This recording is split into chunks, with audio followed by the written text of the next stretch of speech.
Hello everyone. तो चलिए start करते हैं।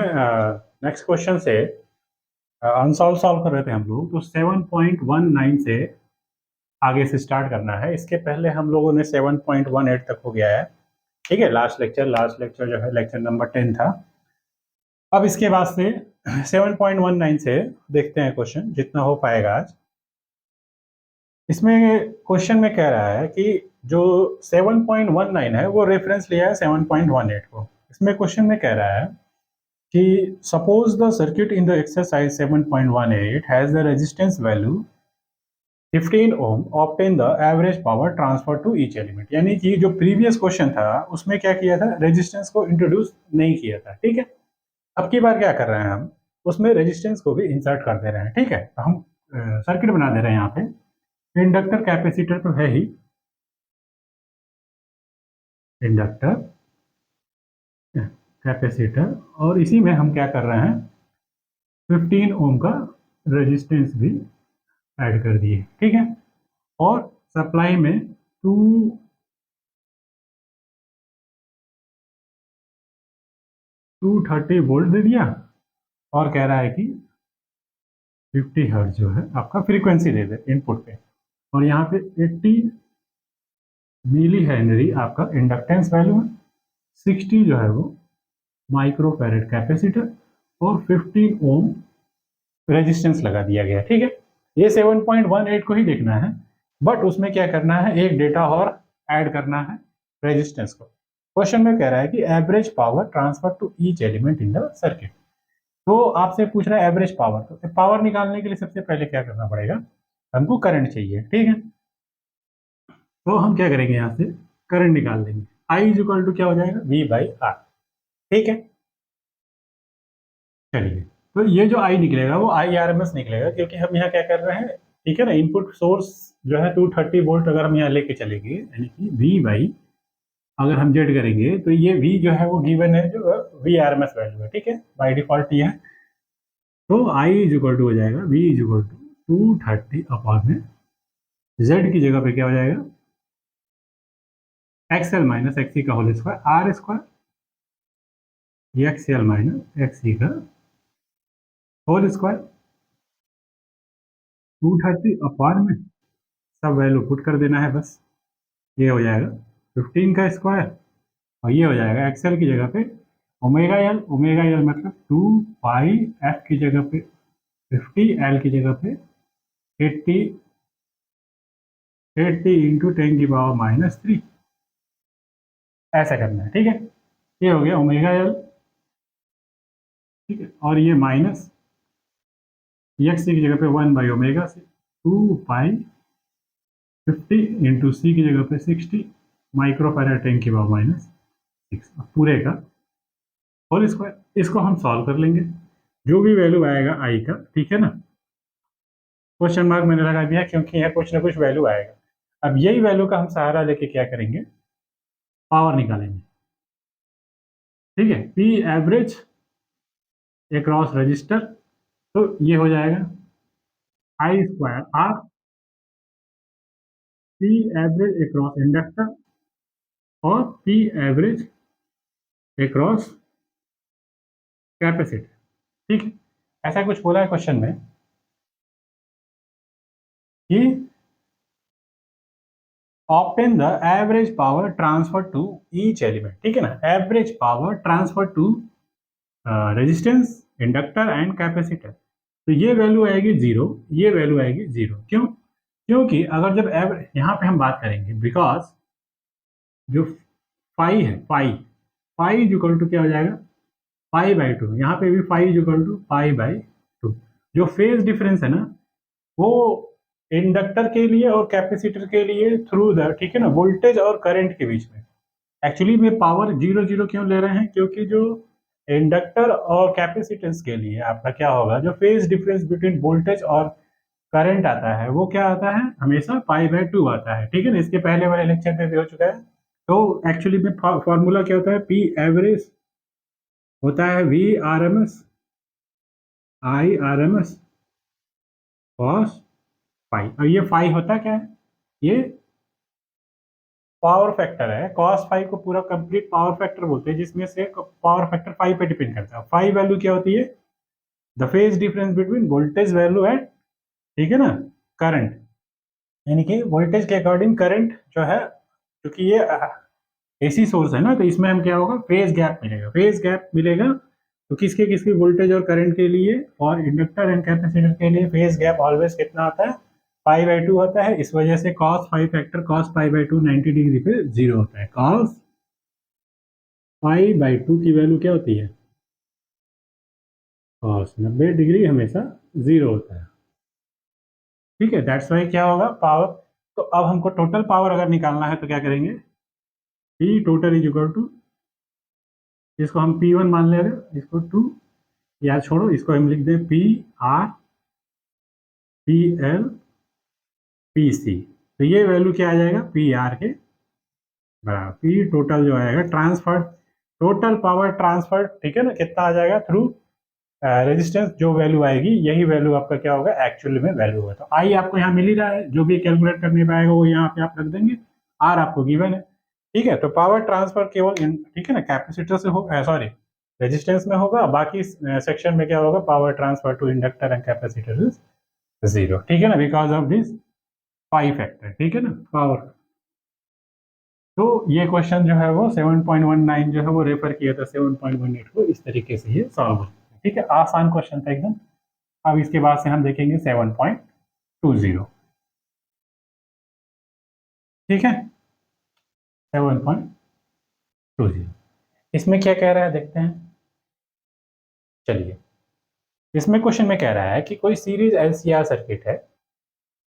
अब इसमें 4 क्वेश्चन है। ठीक है, हम इसका डायग्राम बना लेते हैं। ठीक है, एल, फिर उसके बाद से सी, तीनों चीज है। ठीक है ना,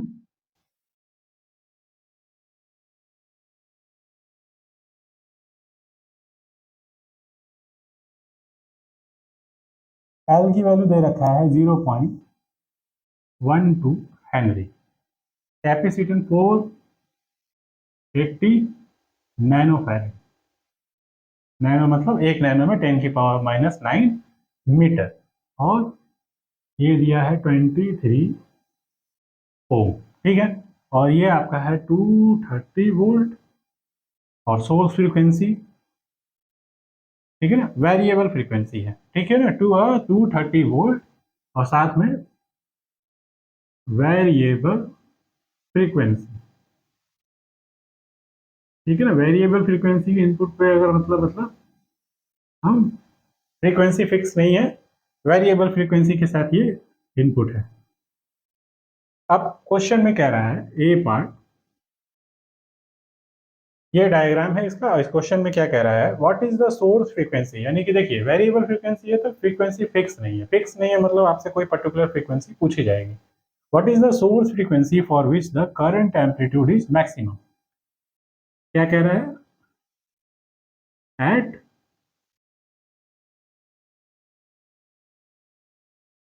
विच, ठीक है ना, frequency at I is equal to I max. तो आई जो है वो आई मैक्स कब मिलेगा, तो देखो आई इक्वल टू, हम फॉर्मूला लिखेंगे V by Z. V by Z की जगह पे क्या लिखेंगे, आर स्क्वायर, सीरीज के लिए क्या होता है, एक्सएल माइनस ई एक्स का होल स्क्वायर। अब हम ये लिखेंगे फॉर लेट, ठीक है ना, मान लेते हैं कि किसी पर्टिकुलर फ्रीक्वेंसी के लिए ये आई जो है वो आई मैक्स के बराबर है। तो आई मैक्स ये कब मिलेगा, for I equal to I max, ये कब होगा, जब ये दोनों वैल्यू क्या होगा, नीचे की वैल्यू, देखो इसको अगर ज्यादा करना है तो नीचे की वैल्यू को क्या करना पड़ेगा, कम करना पड़ेगा। नीचे की वैल्यू कम कब होगी, देखो ये वैल्यू तो कुछ ना कुछ वैल्यू होगी, यानी रेजिस्टेंस तो निगेटिव होगा नहीं, कम हो सकता है। ठीक है ना, या पॉजिटिव वैल्यू होगी, उसका स्क्वायर कुछ ना कुछ मिलेगा। लेकिन ये दोनों वैल्यू, यहाँ पे मिनिमम वैल्यू क्या हो सकती है, किसी भी होल स्क्वायर का मिनिमम वैल्यू क्या होता है, होल स्क्वायर में मिनिमम वैल्यू अगर लेना हो तो क्या हो सकता है, 0। जीरो का स्क्वायर जीरो आएगा, लेकिन माइनस या प्लस का स्क्वायर हमेशा क्या आता है, प्लस आता है। इसलिए यहाँ पे इसको वैल्यू को क्या होना पड़ेगा, जीरो। अगर ये जीरो हो गया तो ये जीरो इसमें ऐड होगा तो ये वैल्यू मिनिमाइज हो जाएगी। डिनोमिनेटर मिनिमाइज होगा तो न्यूमरेटर से डिवाइड करेंगे तो मैक्सिमम वैल्यू आएगी। तो एक ही सूरत है, जब इस केस इसको हमको क्या करना पड़ेगा, जीरो करना पड़ेगा। यानी कि for I is equal to I max X L minus X C should be zero. तो उस केस में हमारा क्या हो जाएगा, एक्स एल जो है वो एक्स सी के बराबर हो जाएगा। अब जब एक्स एल एक्स सी के बराबर हो जाएगा तो हम कह सकते हैं ओमेगा एल जो है 1/ओमेगा सी के बराबर, और यहाँ से हम फ्रीक्वेंसी आसानी से निकाल देंगे। ओमेगा को इधर ट्रांसफर, इसको इधर, तो यानी कि सीधी सी बात है, आई मैक्स जो है वो कब मिलेगा, रेजोनेंट फ्रीक्वेंसी। ठीक है ना, यहाँ हम इसको बोलेंगे कौन सी frequency, resonant frequency, resonant angular frequency. ठीक है, तो यहाँ से अगर एफ निकालना हो तो क्या लिखेंगे, इसको 2πf लिख दो, और ये हो गया अंडर रूट एल सी। तो ये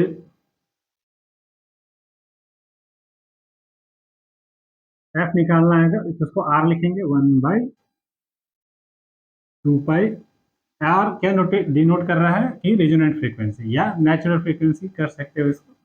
2π वैल्यू बस पुट कर दो यहाँ पे, तो 1/2π अंडर रूट एल की जगह पे 0.12 हेनरी है केवल, और सी की जगह पे 480 नैनो है, तो 10⁻⁹ ठीक है।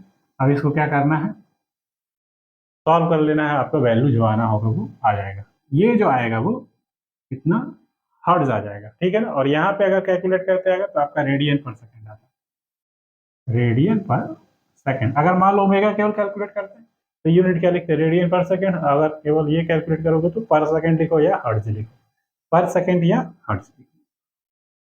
पर यहाँ पे कुछ आएगा ना, क्वेश्चन मार्क मैं लगा दिया, इसको कैलकुलेट, हाँ पर सेकंड, पर सेकंड लिख दो या हर्ट्ज लिख दो, बात एक ही। ठीक है ना, ये एच जेड है, H2 नहीं जेड।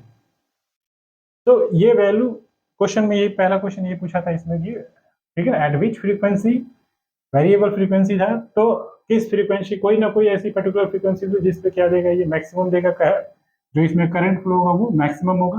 तो मैक्सिमम करंट के लिए आपको पहले एक्सप्रेशन लिखना है, फिर यहाँ से देखना है डिनोमिनेटर को मिनिमाइज करना है। डिनोमिनेटर मिनिमाइज करने के लिए इस वैल्यू को जीरो होना पड़ेगा, ये वैल्यू जीरो होने का मतलब दोनों बराबर होंगे, यहाँ फ्रीक्वेंसी जो आएगी वो वही वैल्यू हमको क्या देगा, उसी फ्रीक्वेंसी पे ही करंट मैक्सिमम देगा। इस तरीके से तो एग्जाम में आपको सॉल्व करके, अगर डिस्क्रिप्टिव पेपर है तो दिखाना है, अदरवाइज सीधी सी बात है, करंट मैक्सिमम तभी होगा जब रेजोनेंट पे होगा। रेजोनेंट पे होगा तो ये सीधे याद रखना है ये कर। अब इसमें बी पॉइंट, बी पॉइंट क्या कह रहे हैं, चलिए अब इसी में बी पॉइंट जो है, अगर इसी से रिलेटेड, ठीक है, what is the source frequency for which the average power absorb by the circuit is maximum. तो बी पॉइंट में कह रहा है एट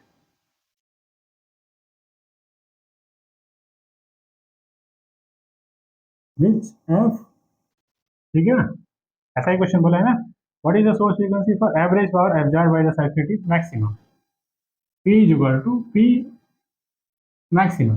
तो पी मैक्सिमम कब मिलेगा, P is equal to formula क्या होता है, आई स्क्वायर आर। तो ये वैल्यू तो फिक्स है, ये वैल्यू तो फिक्स है, ठीक है ना, या यूं कह दो आई स्क्वायर जेड लिख दो, ठीक है, या यूं कहो कि अगर ये पी मैक्सिमम चाहिए और पी मैक्सिमम के लिए आई स्क्वायर आर लिखेंगे या आई स्क्वायर जेड लिखेंगे, तो यहाँ पे लिखेंगे आई मैक्स। तो जैसे ही यहाँ आई मैक्स लिखेंगे, केवल आई स्क्वायर लिखेंगे जेड, अगर यहाँ पी मैक्स है तो यहाँ पे आई मैक्स, जैसे आई मैक्स है तो आपको अच्छे से पता है जेड इज इक्वल टू क्या है, जब हम आई को आई मैक्स लिखते हैं तो जेड जो होता है वो अपने आप आर के बराबर हो जा रहा है। देखिए यहाँ से एक्स एल एक्स सी के बराबर, दोनों घटाओगे जीरो, तो यहाँ पे केवल यही बचा। ठीक है ना, पी मैक्स के केस में आई को क्या लेना पड़ेगा, मैक्सिमम, क्योंकि इसके प्रोपोर्शनल है, या यूं कहो हटाओ इसको, अगर आपको समझना ऐसे आई स्क्वायर यहाँ जेड लिख दो, ठीक है। और फॉर पी मैक्स, जैसे ही यहाँ मैक्स लिखेंगे तो क्या हो जाएगा, आई I max,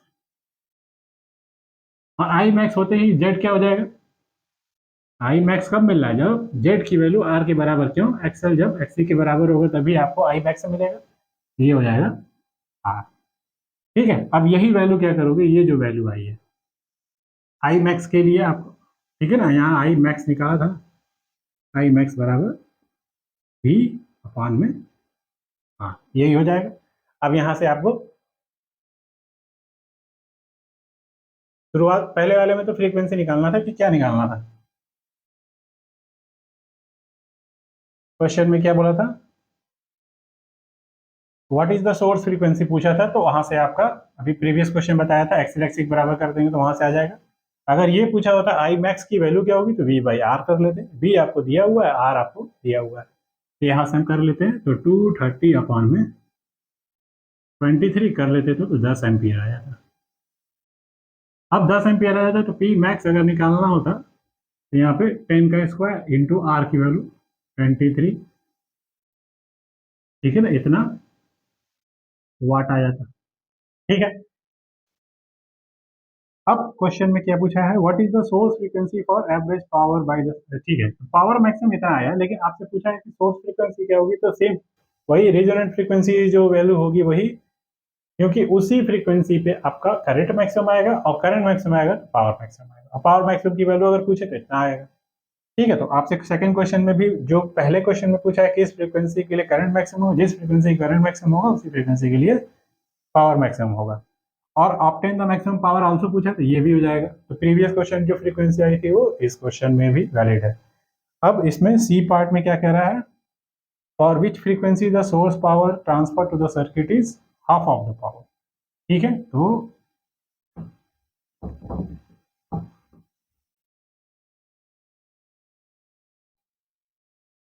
at which frequency f the average power absorbed by the, sorry, at which frequency of the source is the power transferred to the circuit is half the power at resonant frequency। ठीक है, चलिए देखिए, तो half the power at resonant frequency, सबसे पहले हम क्या करेंगे, रेजोनेंट फ्रीक्वेंसी पे पावर कितना होता है, I M square by I M square R. अगर इसका हमको पावर आधा करना हो तो I M square R by 2 लेना पड़ेगा, यानी कि करंट अगर हम देखें तो ये करंट क्या हो रहा है, आई आर एम एस के बराबर हो रहा है। देखो इसको हम ये लिख सकते हैं, आई एम बाई √2 का होल स्क्वायर इंटू आर, यानी कि आई की वैल्यू अगर क्या हो रही है, आई आर एम एस ले रहे हैं, I R M S value, तो उस केस में हमारा क्या हो रहा है, जो पावर है वो किसके बराबर आ रहा है, हाफ, यानी कि आधा पावर कब मिल रहा है, देखो ये है एट रेजोनेंस, ये कब है, एट ओमेगा बराबर ओमेगा आर, ये पावर है मैक्सिमम पावर। और normal power P is equal to, क्या बोलते हैं उसको, नॉर्मल पावर बोल रहा है कि आधा हो किसके, मैक्सिमम पावर का, तो मैक्सिमम पावर का हाफ हमने कर दिया यहाँ पे। अब इसको हम सेट कर दिया, इसको आई एम को यहाँ लिख दिया, आई एम बाई √2 का होल स्क्वायर इंटू आर। अब ये जो वैल्यू है वो क्या है, ये आई आर एम एस है, होल स्क्वायर इंटू आर। ठीक है, यानी कि करंट हमको क्या मिले, आई की वैल्यू जो है वो आई एम बाई √2 जब मिलेगा तो उस केस में पावर क्या होगा, मैक्सिमम पावर का हाफ होगा। तो हम क्या करेंगे, आई इक्वल टू फॉर्मूला क्या होता है, ठीक है ना, आई एम बराबर होता है V V M by R. ठीक है, और एक नॉर्मल अगर हम लिखेंगे आई इक्वल टू, तो क्या लिखेंगे, वी एम बाई जेड। ठीक है, नॉर्मल अगर आई हम लिखें, ठीक है, तो वो हम लिखेंगे वी एम बाई जेड। ठीक है,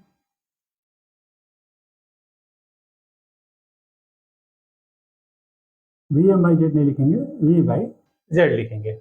ठीक है, वी को क्या लिख सकते हैं, ये वी आर एम एस है, नॉर्मल वी क्या होता है, तो वी आर एम एस हम क्या लिख सकते हैं, V M by √2 into Z, ये हो गया आई। अब हम आई को इसके टर्म में लें, आई हमारा नॉर्मल आई क्या होगा, अगर नॉर्मल आई वो क्या हो जाए मैक्सिमम का, यानी कि आरएमएस वैल्यू हो जाए, तो उस केस में हमारा जो पावर है क्या मिलेगा, मैक्सिमम पावर का आधा मिलेगा, यानी कि नॉर्मल आई जो है वो क्या हो जाए, आरएमएस वैल्यू हो जाए, यानी कि आई की जगह पे आई आरएमएस लिखें, यानी कि आई एम बाई √2 अगर हम लिख दें तो ये क्या हो जाएगा, वी एम बाई √2 इंटू। अब वी एम का हम क्या लिख सकते हैं, वी एम को हम लिख सकते हैं आई एम, ठीक है ना,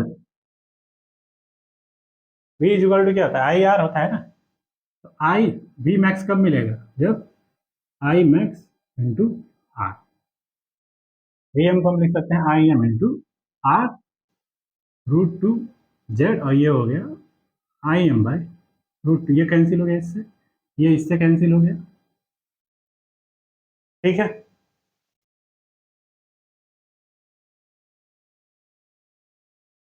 कुछ गलत हो गया, चलिए फिर से करते हैं, ये हो गया। हाँ, हम क्या करते हैं, आई को निकालते हैं, आई मैक्स क्या होता है, वी मैक्स बाई जेड, ठीक है, या वी मैक्स बाई आर, ठीक है। और वैसे क्या होगा, I is equal to V by R square plus X L minus X E का होल स्क्वायर, ठीक है।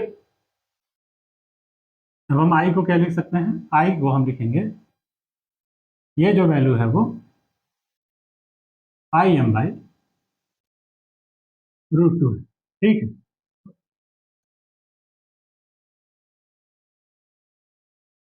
इसको हम क्या लिख सकते हैं, वी को, ये जो हमारा है वी,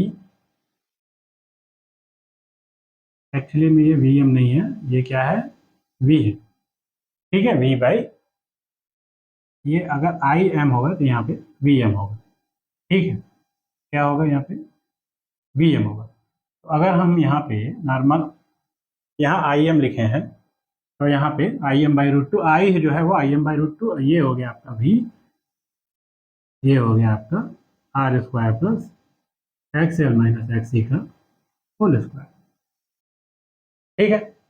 अब हम आई एम को यहाँ से लिख सकते हैं वी एम बाई आर, यहाँ से हम लिख सकते हैं वी एम बाई, यहाँ से लिख सकते हैं, ये हो गया √2, और ये हमारा क्या हो गया, R square plus X L minus X C का होल स्क्वायर, ठीक है। मान लिया कि किसी पर्टिकुलर फ्रीक्वेंसी पे ये जो हमारा करंट है वो नॉर्मल करंट वो क्या है, ठीक है ना, आरएमएस करंट के बराबर है, क्योंकि जब नॉर्मल करंट की वैल्यू आरएमएस करंट हो रही है उस केस में पावर हमारा क्या मिल रहा है, half of the maximum power, ठीक है। तो अब यहाँ से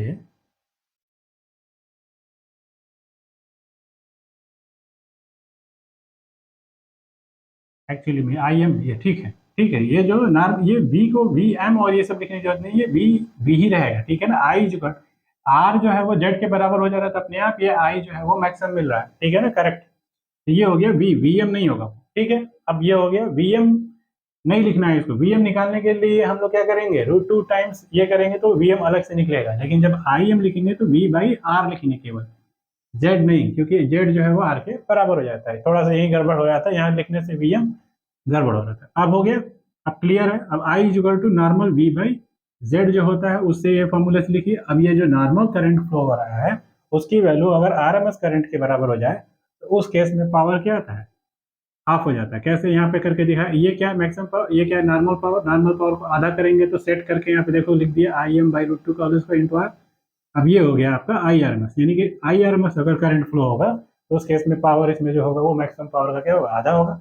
अब एक नॉर्मल एक्सप्रेशन लिखेंगे, I M is equal to V by R, तब जब ओमेगा जो है वो ओमेगा आर के बराबर है। नॉर्मल एक्सप्रेशन क्या होगा, जब हमको ओमेगा नहीं पता है, ओमेगा बराबर ओमेगा डैश मान लो, या ओमेगा 1 मान लो, ओमेगा 2 मान लो, कुछ भी मान लो, मान लेते हैं ओमेगा बराबर ओमेगा 1।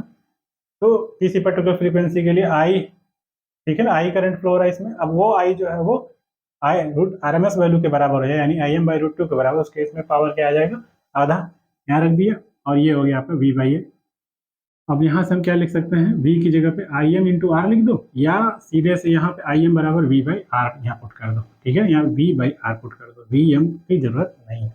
अब ये v से v कैंसिल हो गया। अब दोनों साइड का होल स्क्वायर कर दो, तो आर रूट टू का, ये भी नीचे डिनोमिनेटर में, ये भी, तो क्रॉस मल्टीप्लाई से दोनों न्यूमरेटर में आ जाएंगे। अब ये होल स्क्वायर करेंगे तो ये रूट हट जाएगा।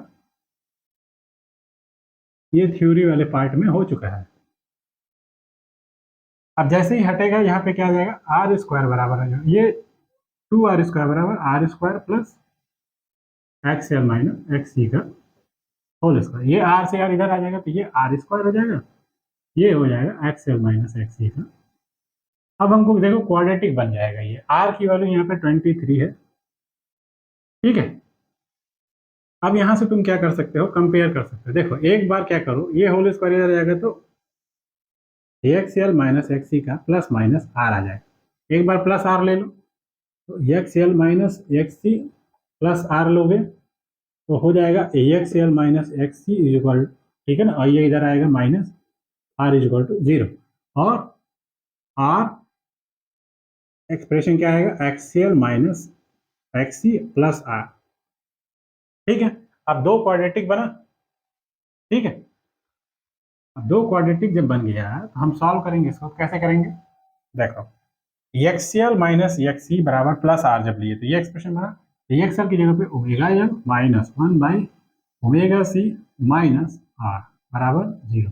अब ये क्वाड्रेटिक बनेगा। ठीक है, ओमेगा तो हम मान लेते हैं ये वाला एट ओमेगा 1 पे है, तो ये ओमेगा 1 ओमेगा 1, और ये वाला जो प्लस आर है वो ओमेगा 2 के लिए है। तो ओमेगा 1 यहाँ से क्या हो जाएगा, ओमेगा 1 का square L minus 1 minus R omega 1 C.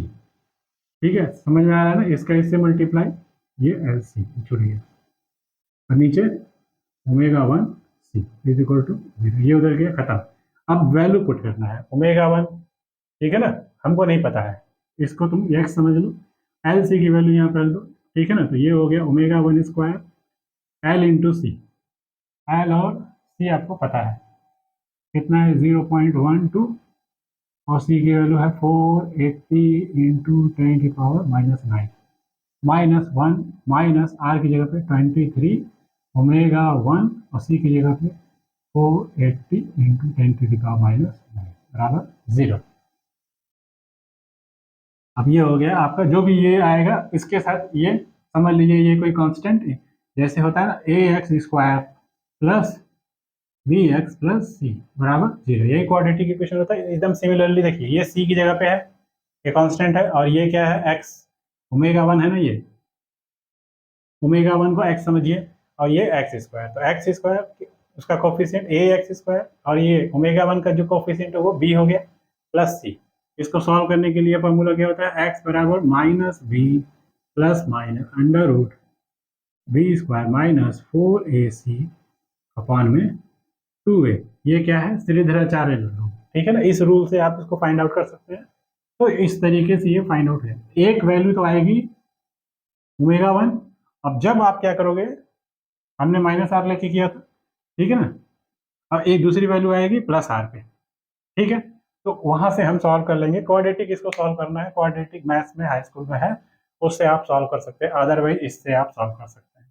ठीक है, कंपैरिजन करके ए की वैल्यू यहाँ से, ये ए की वैल्यू हो गई, ओमेगा 1 का जो कोफिशिएंट है विथ माइनस साइन, ठीक है ना, वो बी हो गया, और ये माइनस साइन के साथ, क्योंकि यहाँ पे सारी चीजें प्लस में है तो आपको माइनस साइन भी ले लेना है। प्लस रहे तो कोई बात नहीं, सी की जगह पे जो 1 लिखा है तो 1 ले लेना, लेकिन यहाँ प्लस या यहाँ माइनस 1 है तो सी की जगह पे माइनस 1 है। ठीक है, तो इस तरीके से क्वेश्चन को निकाल सकते हैं। ठीक है ना, समझाने के लिए बस बताया। अब ये डेटा को कैलकुलेट करके रखना, ये सब चीज़ में कोई ज़रूरत नहीं है, समझ लीजिए क्वेश्चन को। ठीक है, समझ लिया तो मतलब आपको करने में आसानी रहेगी। एग्जाम में इस तरह का डेटा नहीं दिया जाता है कि कैलकुलेशन में जो है प्रॉब्लम आए। ठीक है, 7.20 का ही समझ आ गया होगा, होप। हम देखो 7.20 का जो सी पार्ट है ना, वो बहुत मतलब अच्छा क्वेश्चन है। उसमें बस क्या करना है, आपको रटना नहीं है, या तो फिर आप एक दिमाग रख लो, ठीक है ना, कि मैक्सिमम पावर का आधा वैल्यू जो होता है वो किस फ्रीक्वेंसी के लिए आता है, एट 2 फ्रीक्वेंसी के लिए आएगा, ठीक है ना।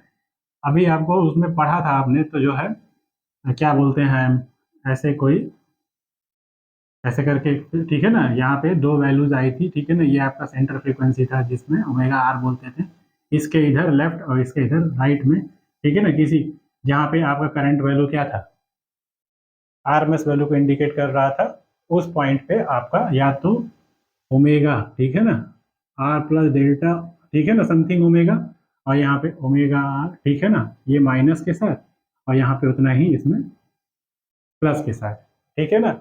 इस फ्रीक्वेंसी पे या तो लेफ्ट हैंड, ठीक है ना, या राइट हैंड, और इसके बीच का गैप जो ट्रू डेल्टा ओमेगा होता था वो बैंडविड्थ होता था। तो हमको क्या करना है, बस समझना है कि किस फ्रीक्वेंसी के लिए पावर मैक्स जो पावर होगा वो मैक्सिमम पावर का आधा होगा। तो जब सर्किट में मैक्सिमम पावर होगा तो ठीक है ना, उस समय फ्रीक्वेंसी होगी रेजोनेंट फ्रीक्वेंसी। लेकिन आपको पूछा है कि मैक्सिमम पावर का आधा पावर कब आएगा, तो मैक्सिमम पावर का आधा पावर तब मिलेगा जब सर्किट में करंट जो होगा वो आई की जगह पे I R M S flow हो रहा होगा, और आई आर एम एस जब फ्लो होगा तो आप यहाँ से जिस तरीके से मैंने बताया कैलकुलेट कर सकते हैं, ठीक है ना, 2 एक्सप्रेशन बनेंगे। अब इसमें डी पार्ट बोला है कि क्वालिटी फैक्टर पूछा हुआ है क्यू, तो क्यू बराबर होता है, फार्मूला ये तो ठीक है ना, क्यू बराबर होता है, ठीक है ना, एक्स एल बाई, और एक्सएल को लिखते हैं एट, ठीक है ना, omega R into L upon में। अब इसके प्रीवियस क्वेश्चन में जो एंगुलर फ्रीक्वेंसी था इसको बोलते हैं angular resonant frequency, angular resonance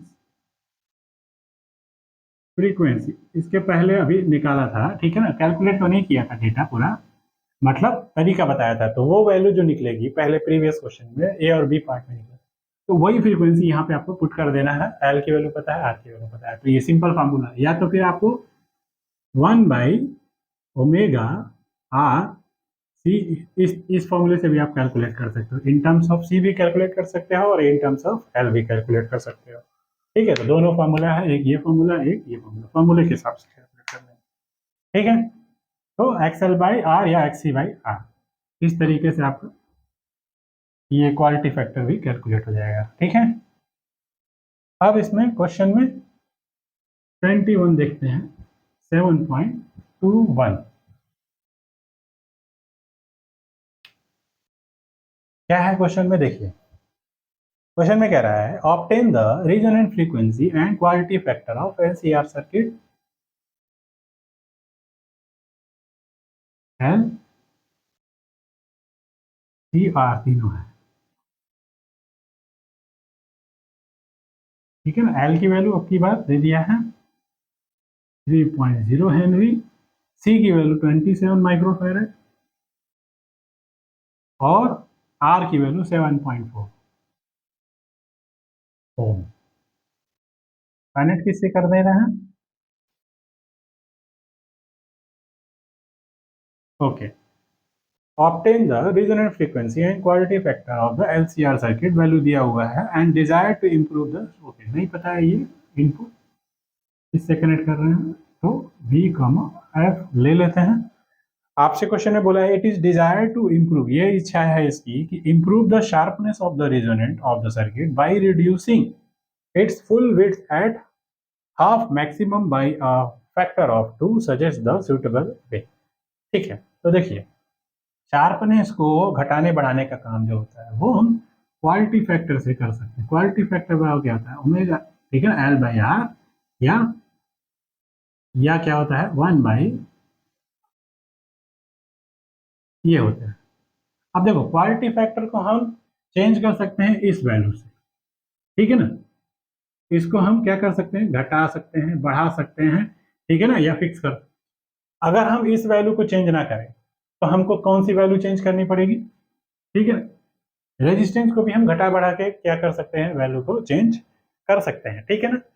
अब देखो अगर हम फ्रीक्वेंसी को अप डाउन नहीं करेंगे, ठीक है, ये आपका फिक्स है, तो हमको क्या करना पड़ेगा, क्वालिटी फैक्टर को करने के लिए रेजिस्टेंस को चेंज करना पड़ेगा या रेजिस्टेंस की वैल्यू को घटाना बढ़ाना पड़ेगा। तो चलिए यहाँ पे क्वेश्चन में बोला है what is the obtain the resonant frequency and quart. Resonant frequency निकालना तो बहुत आसान है, 1/√LC, यही फार्मूला होता है।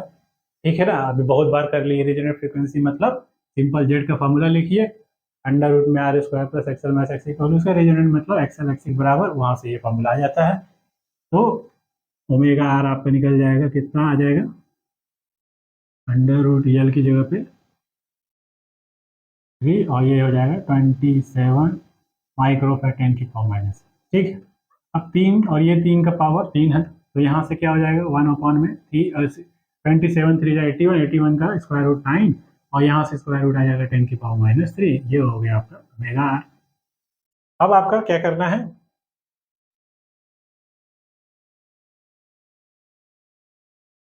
यही क्वेश्चन में पूछा था कि obtain the resonant frequency and quality factor of the series LCR.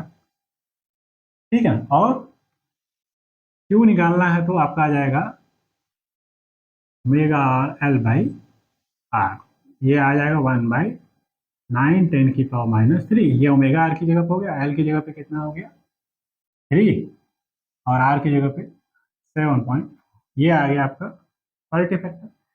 अब इसका कोई यूनिट नहीं होगा, ठीक है ना, क्यों, क्योंकि यहाँ पे ऊपर में भी जेड इम्पिडेंस है, नीचे में भी इम्पिडेंस है। अब उसके बाद से क्या है, कह रहा है it is desire to improve the sharpness of the resonance of the circuit. ठीक है ना, शार्पनेस मतलब ये होती है, ठीक है, इस तरीके से अगर कोई फिगर है, अगर मान लो ये अगर इस तरीके से फिगर बन रहा है, ठीक है, तो इसको हमको क्या करना है और इस तरह से हो जाए। ठीक है, तो ये जो है घटाना है, ऐसे समझो। ठीक है, तो कह रहा है इट इज डिजायर, क्वेश्चन कहाँ चला गया, it is desired to improve the sharpness of the resonant of the circuit by reducing its full width at half maximum by a factor of 2 suggest the suitable value। तो इस question में आपको क्या करना है कि क्वालिटी फैक्टर देखिए, ठीक है ना, क्वेश्चन में क्या कह रहा है, sharpness of resonant circuit by reducing its full width at half, ठीक है ना, maximum by a factor of 2। तो देखो क्वालिटी फैक्टर अगर, ठीक है ना, विदाउट चेंजिंग,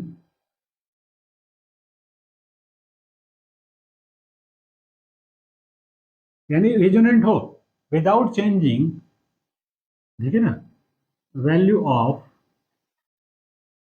ओमेगा आर, यानी कि सर्किट रेजोनेंट पे हो, तो उस केस में केवल, ठीक है ना, हमको क्या करना है, अगर क्वालिटी फैक्टर बढ़ाना है, ठीक है, क्वालिटी फैक्टर बढ़ेगा तो क्या होगा, शार्पनेस जो है वो, आपसे क्वेश्चन में बोला है कि इंप्रूव द शार्पनेस, तो for without changing the value of R, Q value increase by changing R. ठीक है ना, Q value increase by changing R, ठीक है ना, changing value of R by reduce half of its, ठीक है ना, वैल्यू, राइट, आर डैश मान लो आर बाई 2 के बराबर हो जाएगा। उस केस में क्यू आपका क्या आ जाएगा, Q increase by 2 times, Q increase by 2 times, यानी कि क्वालिटी फैक्टर इंक्रीज कर जाएगा, और जब क्वालिटी फैक्टर इंक्रीज करेगा तो शार्पनेस क्या हो जाएगी, इंप्रूव हो जाएगी, हेंस